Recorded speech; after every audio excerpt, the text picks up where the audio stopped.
portrait of James Baldwin. Staring into his eyes was like looking at the face of God.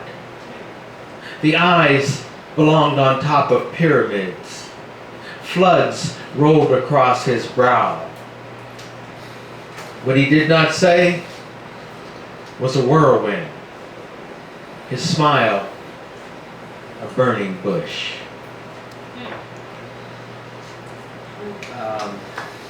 Advice to young writers. Advice to young writers. Read everything. And once you've discovered you're the Word made flesh, read everywhere. For at least 20 years. Underground. Like seedlings, your words will find the light. And if they are honest enough, prophetic enough, passionate enough, unique enough, beautiful enough, the world will find you.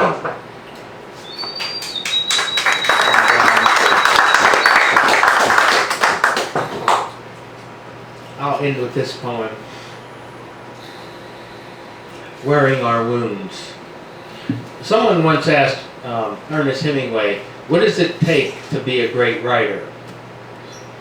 And Ernest Hemingway said, having a fucked up childhood.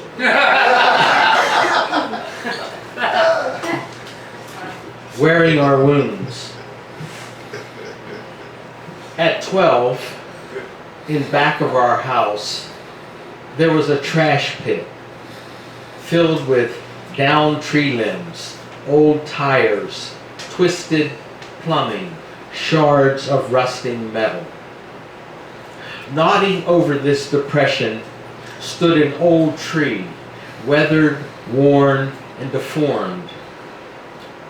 A courageous child had shimmered up to one of its highest limbs, tied a thick hempen rope, knotted at the end. In evening twilight, after homework and supper, us boys would gather to ride this urban vine out over the pit of destruction. Spinning like jacks, we twirled, whirled, became blur, orbiting an orbit. Our hands fastened to the sandpaper skin of hemp. Sometimes we miscalculated, slammed into the tree to the song of creaking, singing ligament.